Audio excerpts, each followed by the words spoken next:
Ada dua jenis bencana sebenarnya terjadi di Kabupaten Pekalongan. Pertama banjir. Banjir itu melanda 9 kecamatan dan 14 desa.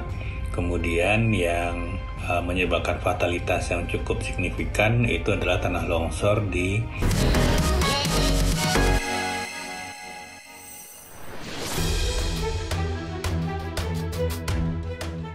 Pemirsa Silet RCTI, tahun 2025 kembali dibuka dengan kisah pilu dan penuh duka.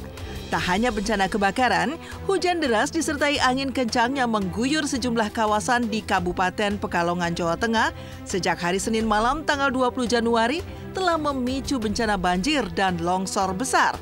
Salah satu yang paling parah terjadi di Kecamatan Petung Kriono. Tanah longsor yang dahsyat telah mengubur rumah-rumah, kendaraan, dan infrastruktur penting di bawah lapisan lumpur dan puing-puing. Selain itu, lahan pertanian yang menjadi sumber mata pencarian utama bagi banyak warga juga rusak parah. Tanaman-tanaman yang siap panen hancur oleh banjir dan ladang-ladang tertutup oleh lumpur tebal membuat para petani kehilangan hasil jerih payah mereka.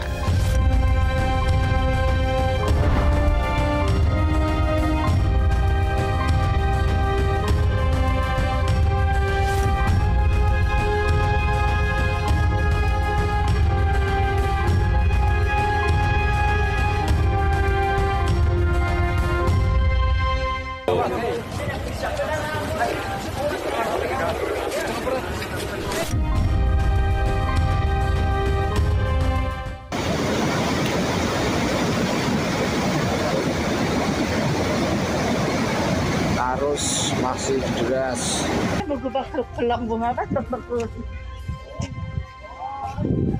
Mati lor.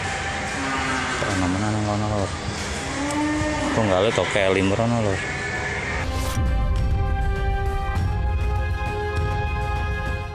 Bahwa tanggal 20 Januari 2025 hari Senin lalu pukul 17.30 terjadi banjir dan longsor di daerah Kabupaten Pekalongan.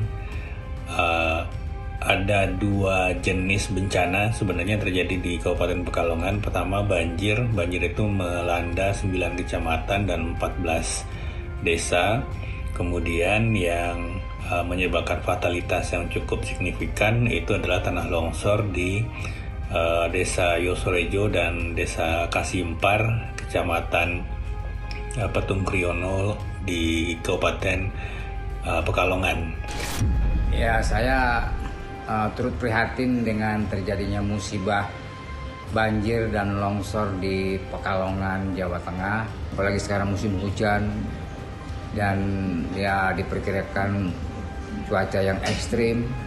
Nah, perlu pemikiran-pemikiran yang serius, mungkin bisa melibatkan para akademisi, ahli, bagaimana hal ini nggak terulang dan terjadi lagi. Turut ya prihatin dan belasungkawa juga buat korban banjir di Pekalongan. Mungkin juga ini memang hal yang tidak diinginkan untuk banyak orang lah gitu. Tapi namanya musibah kejadian kita nggak ada yang tahu gitu kan. Ya menurut aku sih kita harus lebih hati-hati aja sih, lebih waspada sehari-hari kita dalam keseharian kita terhadap bencana. Kan kita nggak pernah tahu kan dengan apa yang terjadi.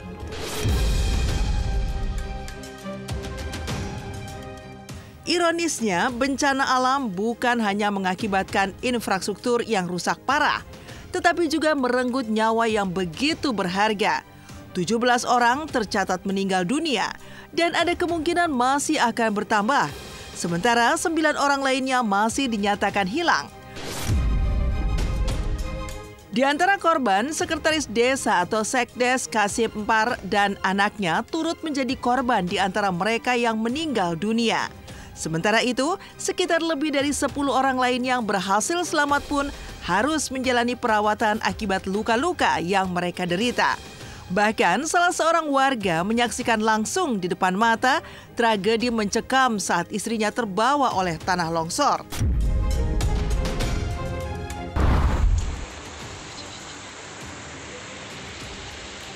Alhamdulillah.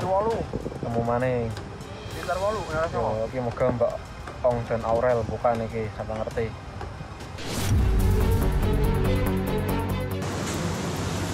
Ya Allah, ya Allah. Kenapa begitu banyak korban di Desa Petung Kriono? Tingginya angka fatalitas di Petung Kriono ini disebabkan memang pada saat terjadinya longsor, banyak masyarakat yang kebetulan menumpang berteduh di tempat pemancingan ini sehingga tidak menyadari kalau longsor mengintai dan akhirnya terjadi sehingga menimbulkan fatalitas. Kejadiannya bencana alam kan siapa yang tahu, kita cuma bisa harap-harap atau berdoa yang baik semoga bencana memang ya segini-segini aja gitu. Dan selalu dalam lindungan Tuhan sih.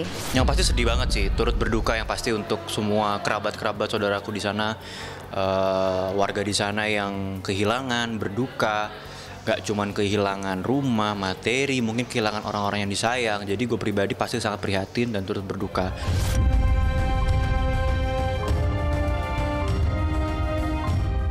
Pemerintah Kabupaten Pekalongan bersama tim gabungan saat ini tengah berjuang keras untuk mengevakuasi korban di lokasi bencana. Upaya tersebut menemui berbagai kendala, terutama karena curah hujan yang masih tinggi menyulitkan tim SAR dalam mencari korban. Kondisi medan dan cuaca buruk membuat proses evakuasi jenazah harus menggunakan tandu karena kendaraan roda 4 tidak bisa masuk ke lokasi bencana. Sementara itu, Badan Meteorologi, Klimatologi, dan Geofisika atau BMKG memperkirakan potensi cuaca ekstrim masih akan terjadi di wilayah Kabupaten Pekalongan dan sekitarnya. Dengan curah hujan yang diperkirakan akan tetap tinggi, warga dihimbau untuk terus meningkatkan kewaspadaan, terutama di kawasan yang rawan longsor dan banjir.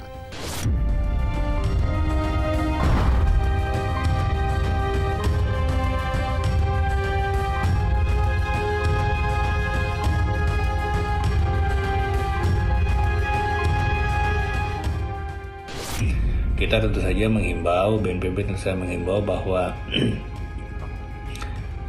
potensi cuaca ekstrim ini masih akan ada dalam beberapa pekan ke depan, sehingga kepada masyarakat yang beraktivitas di luar ruang, kami benar-benar menyarankan agar tidak sekiranya hujan itu tidak berlindung di daerah-daerah yang kelerengan atau daerah-daerah yang mungkin saja berpotensi longsor.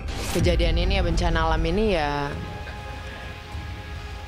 apapun yang menimpa kita di hari ini, saya yakin ada sesuatu yang bisa dipetik dan selalu ada harapan di setiap kegelapan. Nah, ini adalah sebetulnya bagi kita yang tidak terkena musibah, kita melihat kejadian-kejadian ini. Hikmahnya apa sih? Yang pertama, kita ingat kematian. Mati itu pasti. Yang kedua, kita punya rezeki, kita keluarkan, kita sedekahkan untuk mereka, saudara-saudara kita yang tertimpa musibah. Yang ketiga, doakan mereka.